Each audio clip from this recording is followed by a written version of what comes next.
Hi, welcome to Homeschooling for Autism and Beyond, where we aim to provide support, guidance, and resources to parents and caregivers of children with autism in a safe and inclusive space where we can come together and discuss our experiences and challenges. We look forward to having you join us on this journey and learning together. My name is Nicole.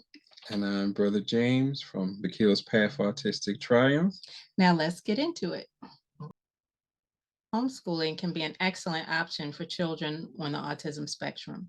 It allows for personalized learning and a flexible schedule that can accommodate a child's specific needs. However, before you begin homeschooling your child, there are several things you should consider. Yes, definitely. The first things that you want to be able to consider is, are you ready? Yes, we know that you more than likely have seen that's going to be better for you to homeschool your child.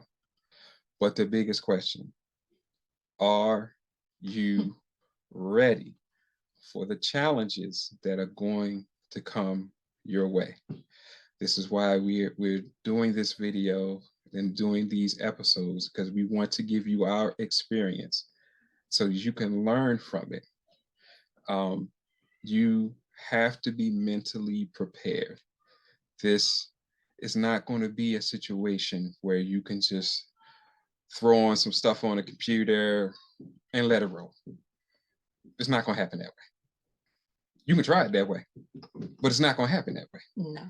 You're going to have to be flexible enough in your mind, in your attitude of teaching, and you're going to have to really pay attention to your children. So we want you to know these things because this is what we had to find out the hard way. But we want you to start off knowing these things up front, and being able to be flexible, have a mind that's already ready. And I definitely would say this to you. If you think you can do this by yourself, rethink it. Rethink the whole entire thing. Yes. You're not going to be able to do it by yourself. You're going to have a team, to have part of your tribe with you from the very beginning. So please make sure you find some trusted people, because there's going to be things you're going to need to discuss. There's going to be times where you're going to get disgusted and maybe want to bow out. You're going to need that team that also can help you research, because again, we found out the hard way. It's not just finding a program that you think is good and letting the children run through the program. That's not going to really help you. So I just wanted to make sure that I said that before we got into too many things, because now is the time. Yes. You're going to have to prepare your mind.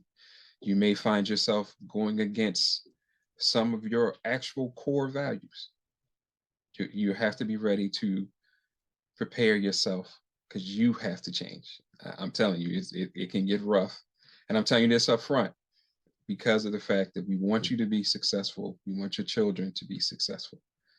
So please keep those things in mind. And with that, I'll give it back to my wife, Nicole. I think those were that was some great advice that my husband gave. Those are all things that are great to consider, even before, like he said, before you even think about it. Right. But once you have decided to do it, you need to make sure that you are aware of the legalities of homeschooling for your state and your local jurisdiction. While the state is usually the overarching authority on homeschooling for your family, there can be some specifics that are unique to your local city or county where you reside that you will need to be aware of with regards to reviewing or not reviewing portfolios or any other specifics that may apply to your local jurisdiction. So you must be aware of those. You can either Google homeschooling laws for my state, or you can go to HSLDA's website. HSLDA is the Homeschool Legal Defense Association, and it's a organization based in the United States that seeks to aid homeschooling families through legal representation. Another thing that you want to consider once you're aware of the homeschooling laws in your state is the curriculum. What curriculum do you want to use? There are tons of curriculum out there. However, I would suggest before making huge investments in a specific curriculum for your family, you need to look into options that may be low cost or free.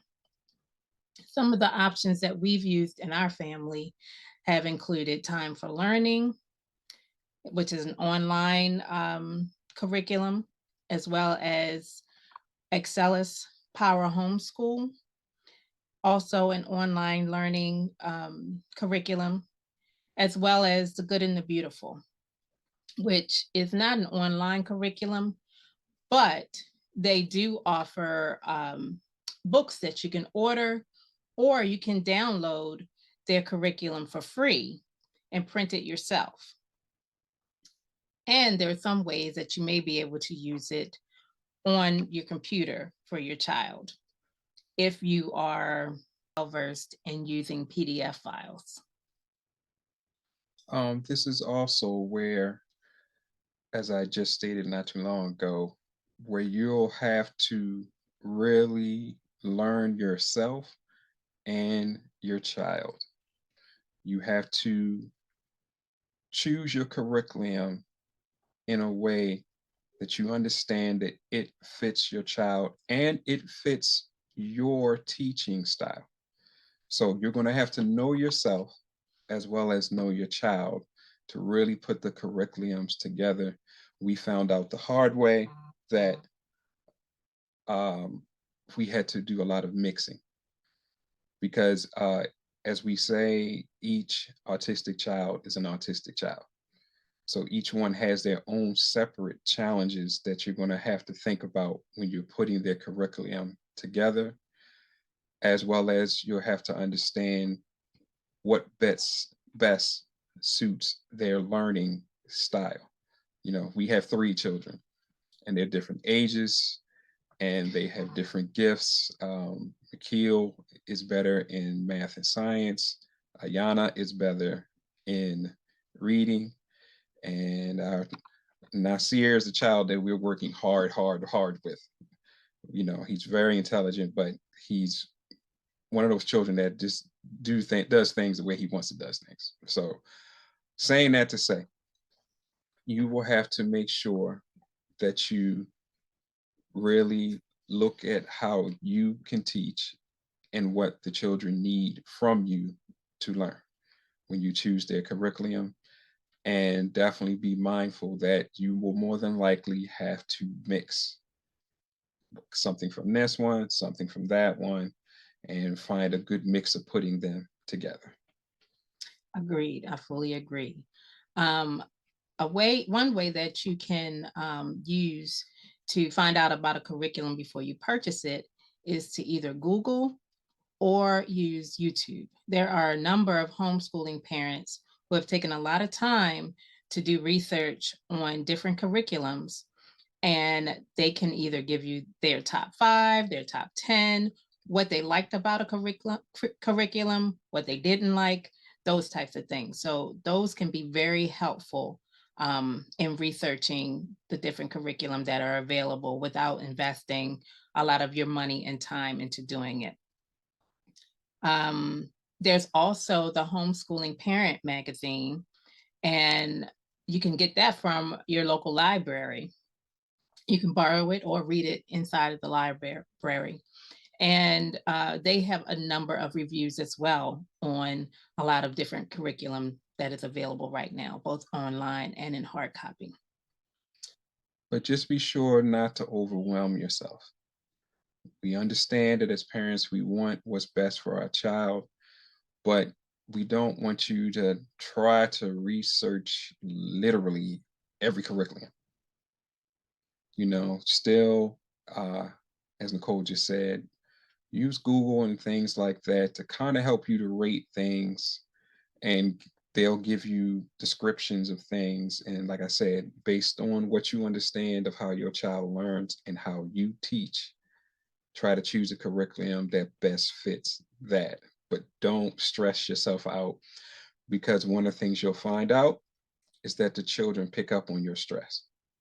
And sometimes that can stress them out, then they'll stress you out more. Yes. So, try to kind of relax your mind so that when you start your searching, have an idea of what you're looking for. Like I said, know your style, know the way that your child learns, and then just, browse through. And when, especially if you're an energy sensitive person, go with what feels good. Try it out. But we definitely don't want you to spend a whole bunch of money and turn out with next to nothing that you actually can use. Right. And also, if there are hard copy curriculums that you want to use, you can often find them in thrift stores or secondhand stores, as well as on websites like Thrift Books or ABE Books, that's ABE books.com. And they sell used workbooks and teacher manuals as well that you can get at a much lower cost than buying it brand new. And while some pages may be completed, a lot of times you can use an eraser and erase them, or maybe just read the information over with the child and have them complete it on a blank sheet of paper. But there's a lot of different ways that you can do that. Next, I want to talk about the learning environment. Mm-hmm. You need to be able to create a place where your child can focus on their schoolwork. It doesn't necessarily have to be a space that's just dedicated just to homeschooling. Oftentimes, you'll find that homeschooling moms and dads just use the dining room table. And then there's other times that, if you have more than one child, you may need to separate them. So maybe they don't all need a desk. Maybe there can be a desk that is in another room so that the child can focus on whatever it is that they're working on. Also, we found that headphones are key. We go through a lot of them, but they are key. Do not spend a lot of money on headphones. You can go to Five and Below or the Dollar Tree and get some relatively inexpensive headphones because you will probably go through a lot of them. But they are key to your sanity and the sanity of your children. And definitely, I know people may get tired of me saying this, but if you can become a Reiki practitioner so that you can give your children Reiki before you start, yes, that can help bring down the and get everybody to yes. And so we can start off as calm as possible, because calmness is the key. And be ready, because the attention span of your child, especially if you have multiple ones, is going to vary. And that's another thing you're going to have to think about when setting up your learning environment. Are you going to allow them to have but so many what is it called, when they have the little just something little fidgets, thank you, have the little fidgets and this, that, and the other? Are you going to allow them to bring their toys from upstairs? I mean, these are things you're going to have to think about. It's going to be some trial and error, but as far as your learning environment is concerned, it's something that you're definitely going to have to take into consideration. We've also found that dividers are key. Yes, we got some dividers from Amazon. They were relatively inexpensive, and it definitely helps to keep them from looking on each other's computers, getting distracted, those types of things. Also included in the learning environment is their comfort. Yes. You want to make sure that you have items like maybe an extra seat cushion to make sure that they're comfortable, or a weighted blanket, or just a blanket or sweater in general that they can have on hand in case they're cold. We also invested in some miniature personal fans. So in the warmer months, if one is hot, another one isn't, they can easily access their little personal fan. It's all about comfort, because if they're comfortable, it's going to increase their attention span, and attention span is key. But just make sure you don't make them too comfortable. You don't want to put them to sleep. Yeah, you don't want to put them to sleep. And sometimes that also can create a distraction if they're too comfortable, because then they'll start slouching, and then they'll start noticing everything on the ceiling. So you have to find that balance. But yes, we definitely have to take into consideration your learning environment. One of the things that we had to use for Nasir is a slanted Slant board. slant board that makes it easier for him to write on. Yes. And keep his head kind of up, so he's not trying to look directly down. So there's a lot of different things, but again, that's going to come from you learning your child and taking into consideration the sensory issues that you'll see. It won't take long. Trust me, it'll definitely show up. That's right. And slant boards are used by a lot of speech therapists. Boards are used by a lot of occupational therapists. So that was where we got the idea from, to get the slant board. And they are available on Amazon at a relatively inexpensive price. The next thing is you will want to really focus on goals. Set clear goals for your child's academic and personal development. But when you make these goals, again, you have to study your child. You have to know your child. You don't want to make it too grandiose, but you don't want to make it so that they can just, oh, well, woe is me. No, you want to keep them striving forward as any child, but you just want to take into consideration the limits that they may have. So if they only have 5 seconds or 5 minutes of true being able to pay attention, work with that, but then start trying to edge it forward. So make goals that's realistic for each child. Design it for each child. Make it realistic, but still the goal is to push them forward. Don't let them just get comfortable and make excuses and never go anywhere. Right. And I would add to that, in setting your child's goals, if they've been in public school, look at their IEP. See what the IEP team, as well as you, decided that they need to focus on to help them, and focus on those areas as well. There's a lot of resources available online. And I'm sure if you Google anything on that IEP, you will come up with a number of resources available to you. So make sure that you use that as a resource. Also, I would say that you should also have a goal for your homeschool in general. Yes. What is your purpose? What is your why? What do you want to get out of it? Because that is something, when those times get rough, like my husband was referring to, you need to know and be reminded of your why. Write it down so that you have it, that you can refer to it at a later date. Because oftentimes having that why will refocus you so that you can make it through those challenges that you will inevitably face. And before we move on, I just want to mention one more thing. After you make the goals, if the child doesn't hit it, don't let it crush you, because we all get there at some point where it's like, oh man, I wish I could teach more. I wish I had better. I wish I had this. You know what I mean? You're going through all the different scenarios and situations that maybe if I was just better, my child would make it. No, please don't do that to yourself. Again, don't defeat yourself. Just take a minute to refocus. Like Nicole said, get back to your goals, and you may just have to take some time to tweak things a little bit. But Yes. don't beat yourself over the head.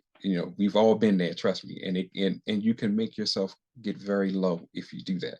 So that's why I'm saying, please don't do that. Yeah. That takes us to our next thing, time commitment. Time commitment. Homeschooling requires a significant time commitment, so make sure you have the time and resources to devote to it. Now, that doesn't mean that you necessarily have to stick to the usual public school schedule of Monday through Friday from, say, 7 a.m.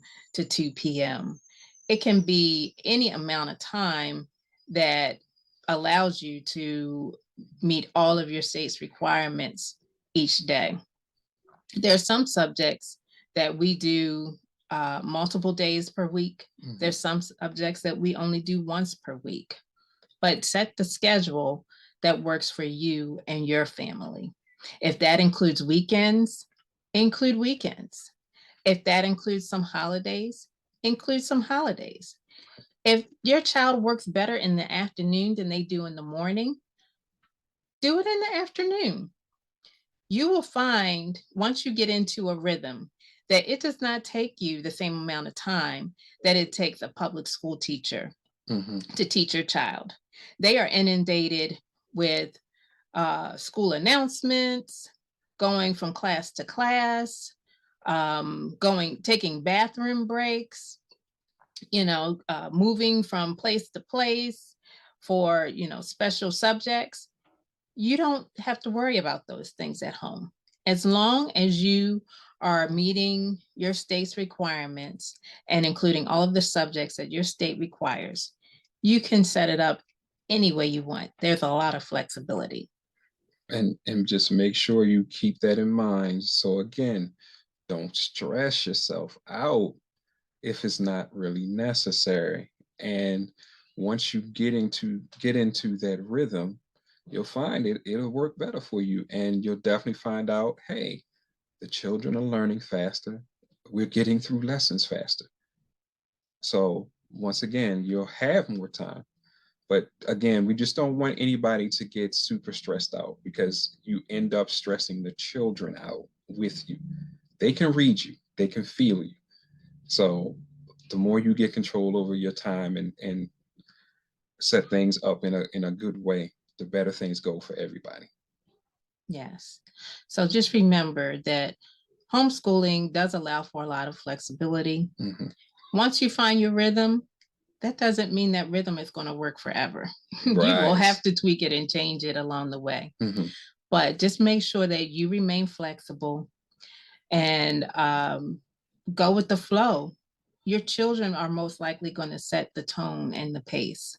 So listen to them, because if they're not having fun with it, there's not going to be a lot of learning going on. So just make sure that you stay flexible. Definitely. I agree. All right. Do you want to take the next one? Sure. The next one is support. Consider joining a homeschooling support group or connecting with other homeschooling families to share resources and advice. And trust me, there'll be times when you'll need it. Sometimes you'll need a research partner, because unfortunately, this rabbit hole goes pretty deep. Our children, 1 week would do spectacular, then the next week possibly forget everything. And you got to be ready for that. And sometimes you'll need that support group to remind you, no, you're doing good. You're good. Everything's okay. We're expecting that. Sometimes a matter of fact, at one of our recent group meetings, that was something that I had mentioned, is that we as parents have a tendency to start going into a shell. We stop talking to other people, and that's not good. We need to be able to talk and have someone that we can talk to, that we trust, because of the fact that, you don't want to get depressed and get into your own head too much. So you definitely need a support group. We always talk about on changing life on a spectrum and other things that we do. You got to have your tribe. It's a must. This is not something we can do alone. No. For our children, we have a family member, the children's grandmother, that reads to them on a Zoom call every 2 weeks. That is something that they look forward to. That is something that grandma looks forward to. She goes to the library, she gets books after talking to them and finding out what their interests are at the time, because they're always changing.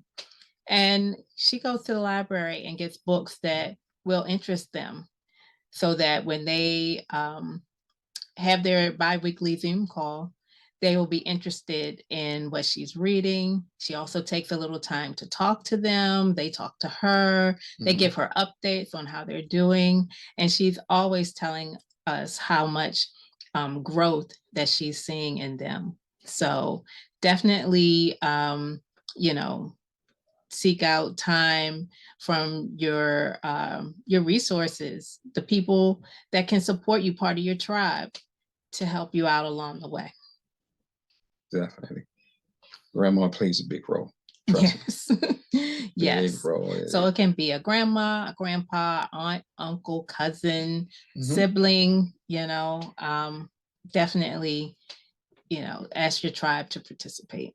Because it allows the children to kind of wind down and get some socialization in. So yes, that's always a good thing. Yes. Are we ready for the next one? Yes.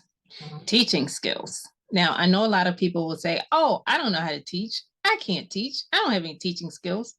Well, homeschooling does require some teaching skills.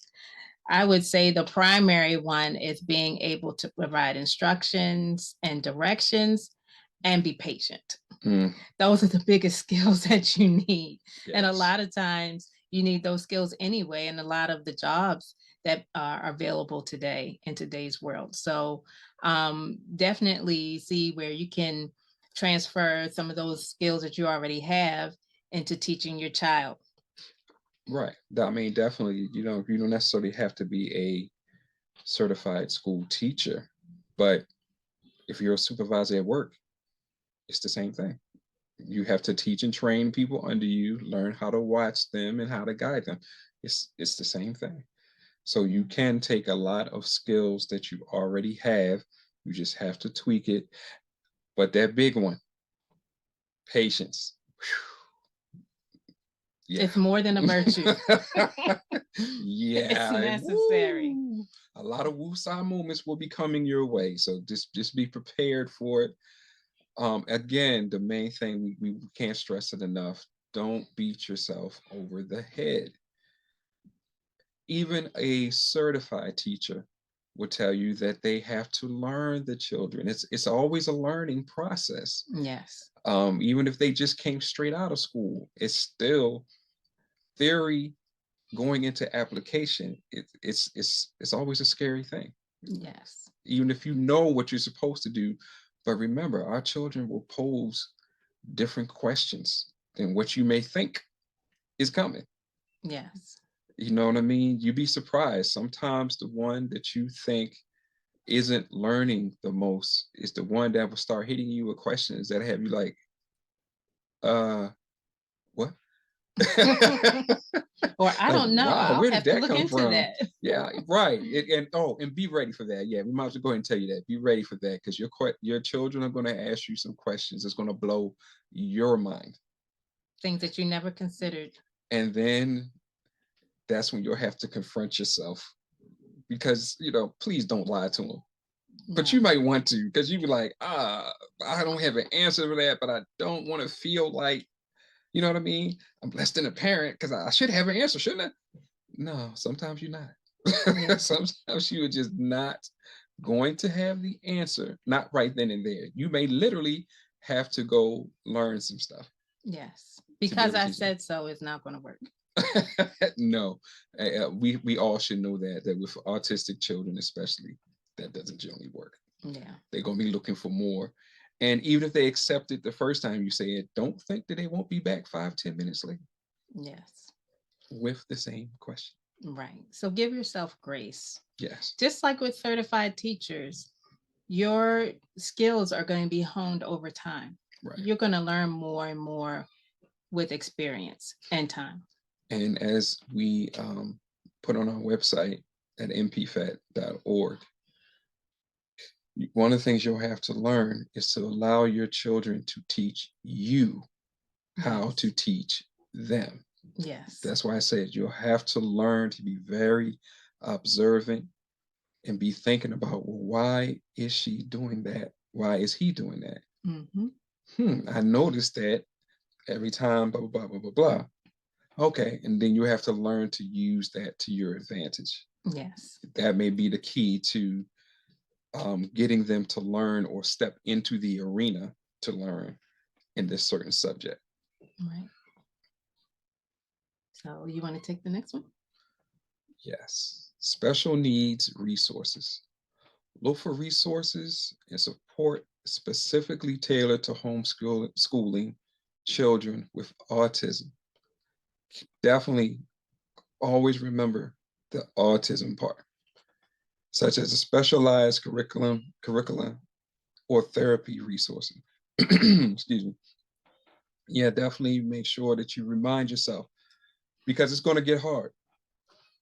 Again, when you get used to getting into teacher mode, a teacher's supposed to teach. But you're going to have to understand that your child has autism. So the normal ways that you're thinking about teaching may not apply. You're going to have to definitely come up with different ideas. Look at different ways. You're going to think outside the box. Again, like I said in the very beginning, it's not a thing where you can just throw something in front of them and let it go. That's not going to work. No. You definitely have to be able to tweak things and read the situation. That's going to be key. Yes. And today there are a lot of resources available online through Google or YouTube or even Instagram. You will see a plethora of special education teachers giving advice online, as well as parents of special needs children sharing their experiences and what has helped them. Also, many states have passed laws that require insurance companies to cover therapy for autistic children, including speech and language therapy, occupational therapy, physical therapy, and ABA therapy.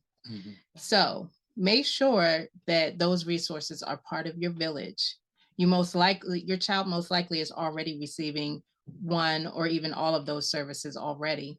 Talk to them when your children are struggling in a particular area. We rely a lot on the speech and language therapist that our children have, and she's been able to give us a lot of tips and specialize his or our children's therapy to meet some of their needs and support them in their homeschooling journey as well. So make sure that you rely on them. Yeah, definitely put your ABA people to work. Yes. They have a lot of strategies. Again, you're going to have to tweak them. I'm going to say it one more time. You're going to have to tweak them to fit your family situation, but it's always good to have some options. And that's what your team can help you with. Yes. Bring you some options that you can use. And if nothing else, at least try and see if they work. Yes, definitely. I'm going to let you take the next one because you got a lot to say on the next one. Yes. Your level of record keeping will be determined by your state and local jurisdictions' homeschooling requirements. Some states require more record keeping than others. Some may only require 1 or 2 samples. Others may require 1 or 2 samples per month or more. So that's going to be greatly determined by your state's and local jurisdictions' requirements for homeschooling. Also, it will be nice to be able to see your child's progress over time. You'll be able to refer back to some previous work that they've done to see how far they've come along. You can even show it to them so that they can themselves see it as well. I wouldn't advise keeping everything because you will quickly run out of room, but definitely keep what you need in order to satisfy the homeschool reviewers' requirements. And just try to keep it as neat as possible, keep it easy, accessible, just in case when you're doing your review, your reviewer ask a whole bunch of different questions. You know, you want to be ready. It's like, boom, you can answer it. Yes. And you got something to show and prove, because that would definitely help you in the long run and help to make sure that your child can keep progressing through the school system. Yes. And the records don't necessarily have to be hard copy. They can be digital. You can scan them in as long as you keep them in an organized manner. Right. All right. You want to take the next one? And so the next one is socialization. Make sure your child has opportunities to socialize and develop social skills with peers outside of your home. We know that that can be difficult sometimes, but unfortunately, or no, I should say fortunately, we have to figure it out, you know, because part of the school system requires you to go on trips and be able to show that you've gone on trips and so on and so forth. And you want your child to be able to socialize with others. You know, that's just something that's necessary. So keep that in mind. And you know, even if if it comes down to turning a trip to grandma's into a trip, a school trip, you know, where you, because grandma has the big backyard, you can go to grandma's and call it a science trip, because you're looking at all the trees, you have them tracing leaves and putting leaves on paper and talking about the different seasons and all that other kind of good stuff. All that stuff that you can incorporate as a trip and being social. Anything else you want to add? Some homeschool groups may have meetup days where they plan certain outings where you guys can meet with them and their children at a park or a playground or for a field trip. So there's some opportunities there. There's also extracurricular activities like sports, art classes, music classes, those types of things are all options to be able to incorporate into your homeschooling so that your children can be able to socialize with other children. Yes, and we interviewed Rise, R.I.S.E, and they work with the children in more of the arts. And so that's a good place to also think about socialization, because they've been doing it for a while. The children can get to do plays and do the different things behind the scenes. So that would be a good place to go to see if you can be a part of it. I mean, your child can be a part of it. Yes. All right. I'll take the next one. Flexibility. As we've mentioned throughout, homeschool can be as flexible as you make it. Be prepared to adjust your plans, though, and your strategies as needed in order to meet your child's ever-changing and evolving needs. Again, they may be okay with a particular schedule one year, and the next year you have to completely adjust it to meet their needs.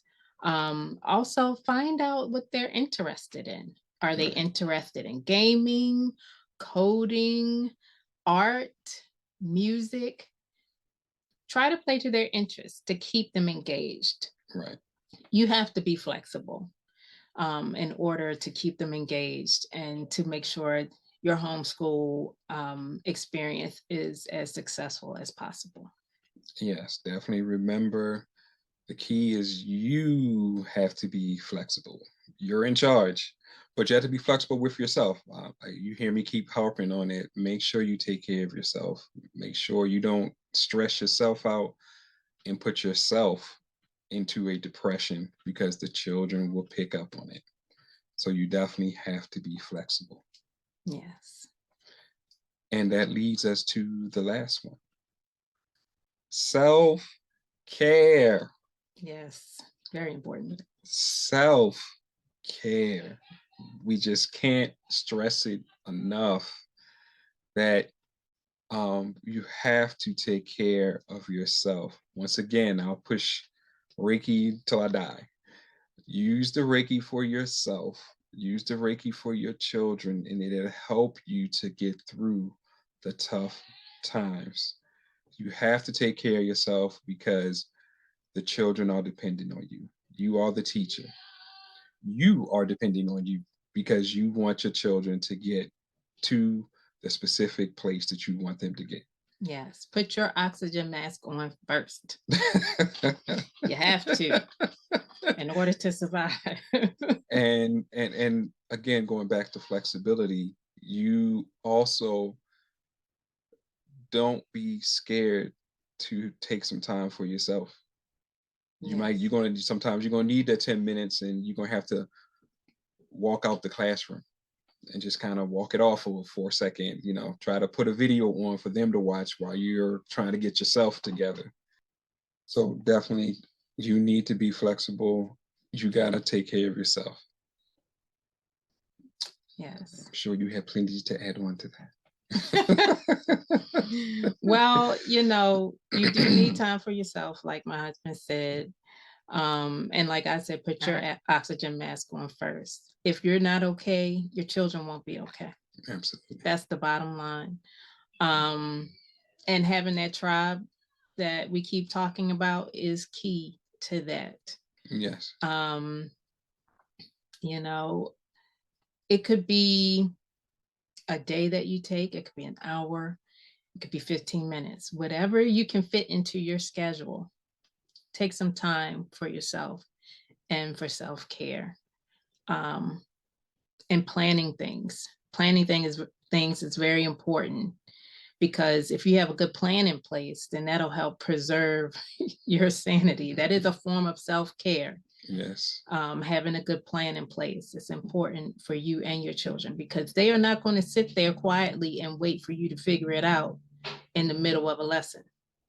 So take time to plan ahead. Planning is a form of self-care. Absolutely. And like I said, please Reiki yourself, Reiki your children, let them be attuned so they can Reiki themselves and Reiki you. Yes. Because sometimes that will help them to be able to show their love and to be able to understand, okay, mommy, daddy needs a break. Yes.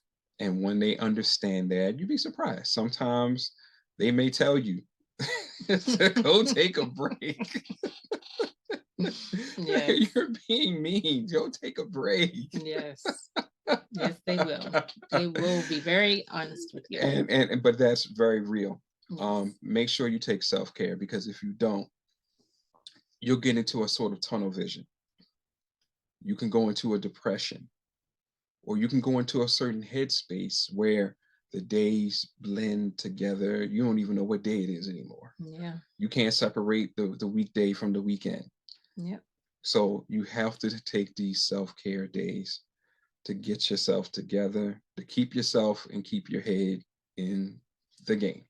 Yes. And with that, we are going to close out this episode. We will be doing more episodes in the future, so stay tuned for those. And we will also include some links, some helpful links in the description box. So make sure you check that out. And make sure you continue to come back and watch Homeschooling for Autism and Beyond. Tell your friends, because I tell parents all the time, don't think you're the only one. Right. Autism is very prevalent right now. The numbers don't go down. They don't even stay stabilized. They're going up. Yes. So there's a very good chance multiple members of your family are on the spectrum and either don't know it yet, which, we need to be mindful. Make sure you go to www.mpfat.org, click on the autism button and look at the 10 signs and be honest with yourself, be honest with your children, look at those signs, and definitely, if those signs, 5 or more signs apply to you as the parent or your children, understand you need to go through the process of seeing where you are on the spectrum and then dealing with it accordingly. Don't be scared. There's a lot more help out there today than there used to be. And we want to make sure that our children can get there faster. Yes. So check out the 10 signs, check out the site, and keep watching. Yes. Because even our neurotypical children can learn from the same things that we're teaching our families that's dealing with autism. It's all the same thing. I mean, you just apply it a little bit differently. That's all. Yes. So with that, it's your honors. With that, also check out our Facebook page, Homeschooling for Autism and Beyond. And be sure to check out our sister YouTube channel, which is oh Lord. Changing Life on the Spectrum. Be sure to check us out there as well, where we talk more about our journey overall with our children and their diagnoses. And we also interview some very great people that are doing great things in the autism community. So be sure to check us out there as well. All right. And once again, it's your honors, not mine. Thank you for joining us today, and we'll see you next time. All right. Peace.